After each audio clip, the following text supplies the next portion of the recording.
Welcome back, everybody, to Presentations Plus.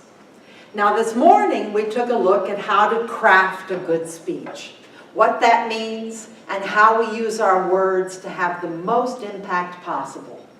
So now, this afternoon, we're going to take a look at delivery skills. Now, before we get into specific delivery skills, let's take a moment to consider a quote. And this is a quote by Bert Decker, who is of Decker Communications, and he's a presentation skills guru. And he says, "Public speaking is a contact sport." Public speaking is a contact sport. What does that mean to you? It means that you have to engage the person that you're talking to, and you want to make sure that he's, listening, as well as watching, paying attention. So it's a constant communication between the two of you. Absolutely. It's a constant communication. And there are two different things to consider with this quote.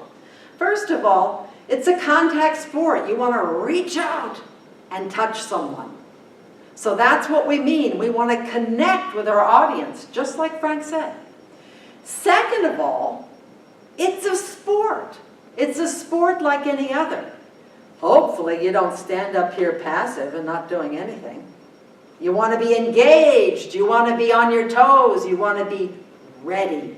So it is a sport. It's incredibly active up here. So those are the two things to consider in this quote. Now I have another question for you. Why can't everybody walk up to a golf ball and hit it 300 yards? Because not everybody's 280 pounds and can swing his golf club as fast as other people. Can't swing his golf club as fast as other people. So how do you get to be fast at swinging your golf club? Practice. Practice. Okay, great. So that means if I just go up to a golf ball and I just practice enough, eventually I'll get it, yes? More or less. What am I missing? Well, you need to have it's a saying, like good practice. You have to know how to do your practicing correctly. Absolutely.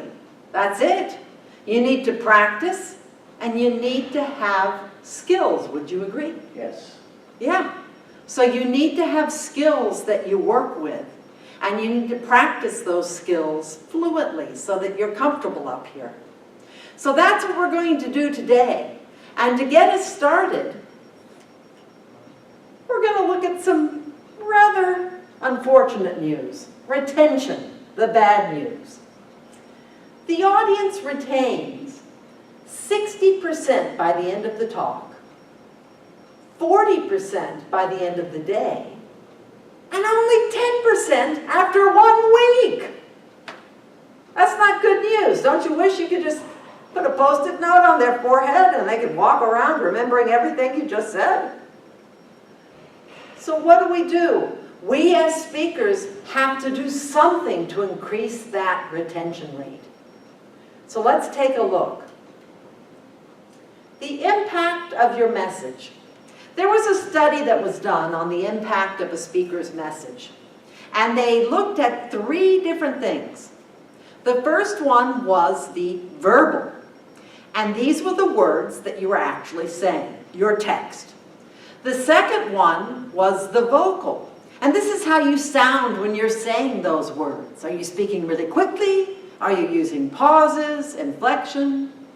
And then the third factor was everything else. And that is, how were you delivering? What was your body language? Were you standing forward? Were you moving? Were you gesturing? So using those components and knowing they all have to add up to 100%, what do you think each component measured up at? Wow, it's something I have to really think about. Take your time. for me, I'm a visual person. Visual, okay. So what? Give it a percentage. What do you think it would be? Well, if it's like visual and then audio and then I have to give it like 60-65% is visual. Okay, all right. You've taken this course before I take it. All right, well then what would you give vocal?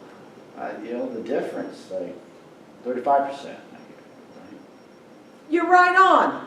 Everybody, Frank's right on with what he has to say. Let's take a look. Okay, here we have our pie chart. And if you take a look up here, you see that verbal is the smallest part of the pie. Then you've got vocal being the next part, which is exactly what Frank said. And then finally, visual, the purple, is the largest section. So what does that mean?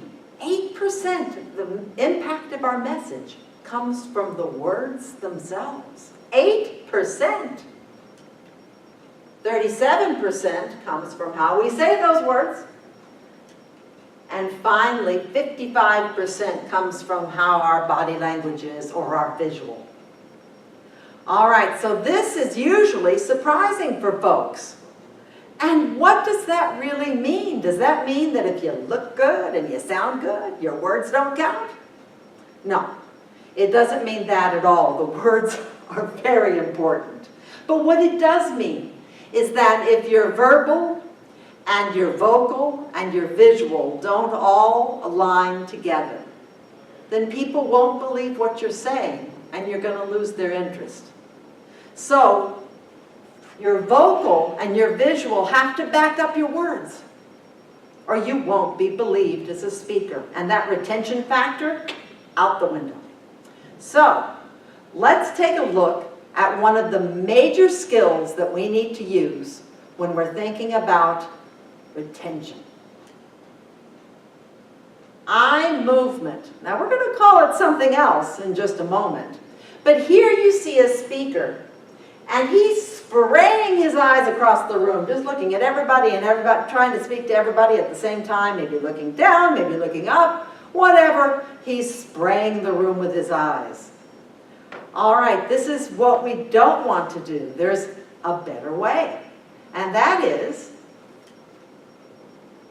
you talk to one person, one set of eyes. You refocus in silence, and you find another set of eyes. One person, one thought. One person, one thought. So let's take a look at an example. Let's say I went to the grocery store and I picked up cheese and milk, paper towels and napkins, bread, meat, and I saw a beautiful bouquet of flowers. So I got those too. I paid for everything and then I went home. Again, one person, one thought. I'm pausing at my natural phrases and I'm finding another set of eyes. It can be a phrase, it can be a sentence. But this is how we do eye communication. It has several benefits. Let's go over these now. First of all, it gives you a target.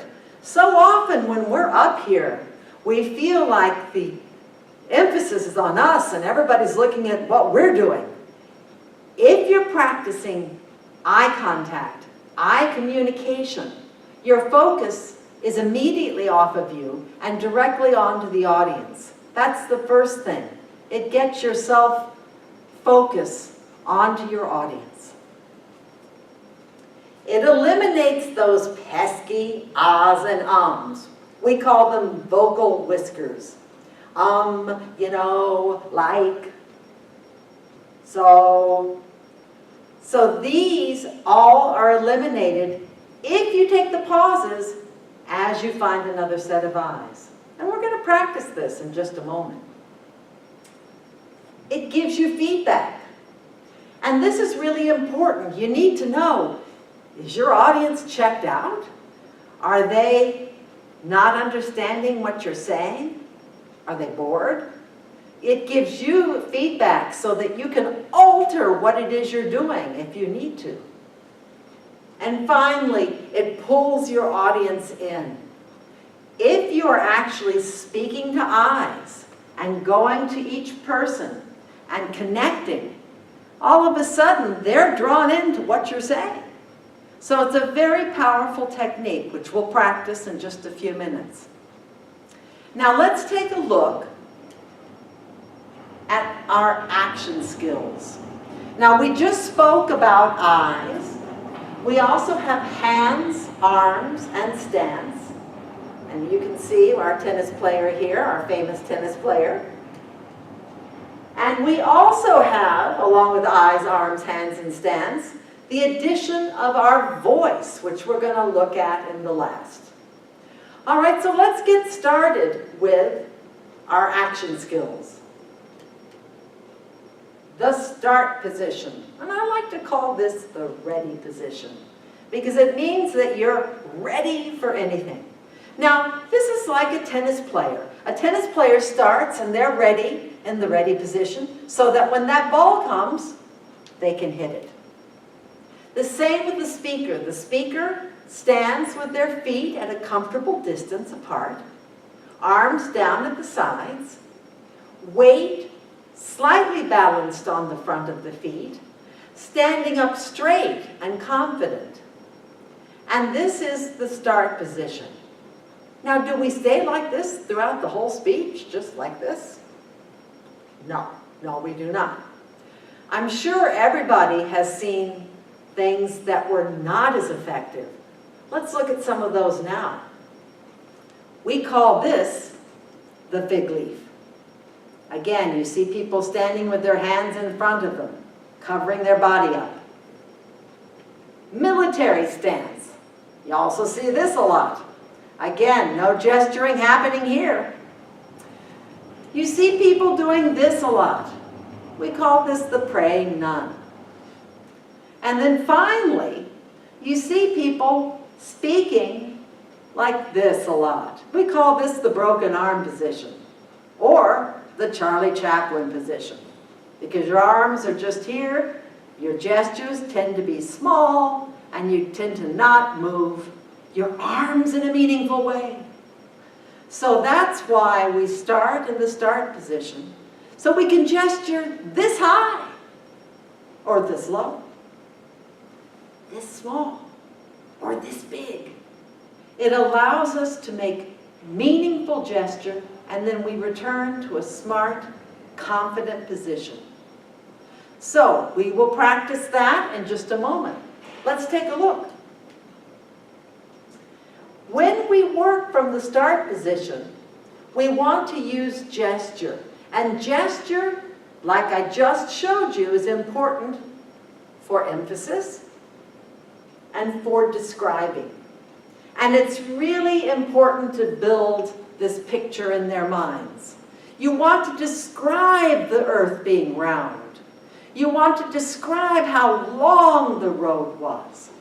So you use your gestures as you use your voice. So let's take a look at what we want to do with gesture. Build a picture in their minds. That way, so much of our memory is retained in pictures. And as a speaker, if we can build a picture that someone can see, then they're going to remember it that much more. So that's the importance of gesture. We're going to tell our own stories in just a few minutes, and we're going to work with these skills one by one so that we can filter them in. All right. Animated facial expressions. This is one of my biggest pet peeves. I'm sure we've all seen speakers that are up here and their faces are blank like this, and they're speaking to you about facts and figures, and all of a sudden you start to feel a little sleepy. And their voice isn't very animated at all. You want to match your face to your voice and your voice to your face. It's very hard to have a dull voice if your face is open and animated. Now, does that mean that you should go around smiling all the time like a fool? No. Obviously, if your speech is of a serious nature, then you need to match your face to that as well, and your voice. But it still means my face has animation going on, even though my topic may be of import. And if we're looking to sell or educate or market, a warm, open face is usually one of our best bets. So, match your face to your voice and your voice to your face. Let's take a look. So when we think about voice, we've got three components that are all equally as important. Volume, rate, and inflection. Let's talk about volume. Now, let me ask you this. On a scale of 1 to 10, if you're speaking to a normal-sized, fairly large room, where do you think you would be if 1 were the quietest and 10 were practically yelling? Where would you be? 7. 7. Yeah, I'd say 7's a pretty good guess. 6, 7. Now, if you're in a smaller room, you can narrow that down to 5. If you're one-on-one, you wouldn't want to be at a 5, 6, or 7. You'd want to go down more to a 3, maybe a 4. So volume is very important. And what tends to happen when we're up here and we're nervous is we start to speak very quietly with very little energy. And then our people can't hear us, nor do they want to.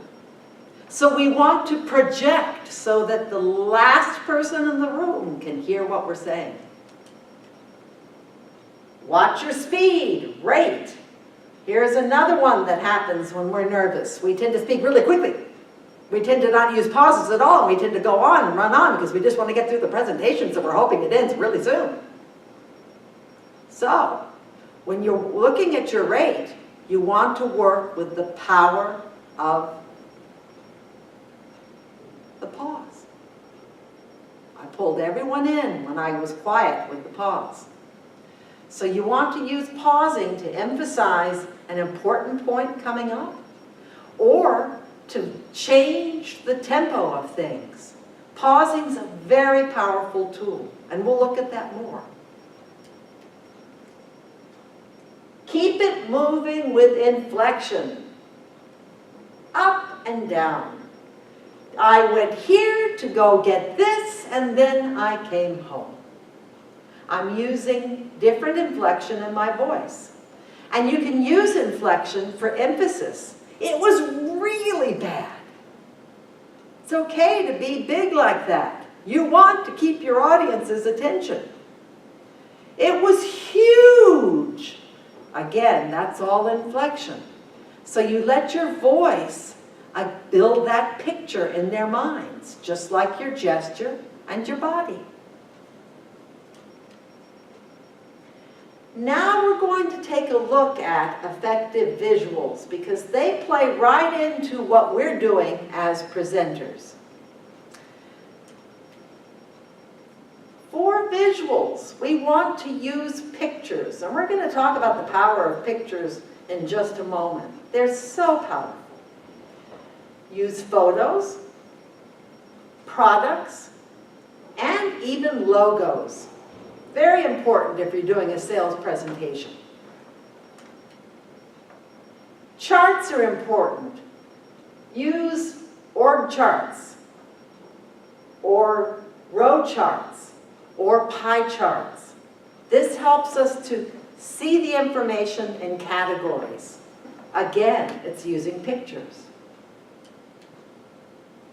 So what percentage of our memory do you think is stored in the form of pictures? 70%. Very good. You're very almost spot on. Anybody have a different feeling? 85%. We remember pictures, which is why we as a speaker have to be a picture. And our slides have to be pictures as well, as much as we can make them that, or charts. Interesting visuals. A picture is worth 1,000 words. Now I'll bet when you go home tonight, if you remember nothing else, you're going to remember a shiny green apple. Why? Because it's a big picture, and I did nothing else on the slide practically. All right, let's continue talking about slides so that then we can practice. Go for clarity with your visuals. One visual equals one concept. Don't try and cram 5 concepts into a visual. Make it simple with one key idea. And that will make your visual powerful, and the retention factor will be there. The 5 by 5 rule. 5 bullets max and 5 words per bullet. Now this is not always easy, but it means less information. And that way your speaker, your audience, isn't reading your slide and not paying attention to you. They are actually listening to what you have to say, because you are filling in what is not on the slide. If you write it all out, then they can just read it and you might as well go home. So when it comes to visuals, less is more. Less information means more impact. So let's recap. Making visuals. Choose the single key point you want the visual to convey. Write out that point in as few words as possible. 3, decide what's wrong with what I'm doing here? Exactly what you said previously. You're doing it. I'm doing what? What am I doing? You're actually reading from the PowerPoint. Nobody's going to be really listening to you. They're just going to read it and they're going to say, why am I looking at her? And I can read it myself. Big no! That's right. This is way too many words. It's boring. Who wants to read all this? There's got to be a better way. So let's take a look. Making visuals. Identify the key point. 2, briefly write it out. 3, choose the right visual. Picture, graph, word chart. Another thing this allows me to do is I can take my eyes off my PowerPoint and I can look at you instead of reading my PowerPoint like this, which is what a lot of speakers do when they have a lot of information on their PowerPoint. They turn and they read it. And what's happened to the eye communication here? Nothing. So, this is what we want. Simple, one visual, one key point, 5 by 5 rule, use pictures. So we've gone over a lot of information at this point. Let's stop, take a break, and then when we come back, we're going to start to put all of this together, starting with the concept of eye communication. Thank you very much. We'll see you back in 15 minutes.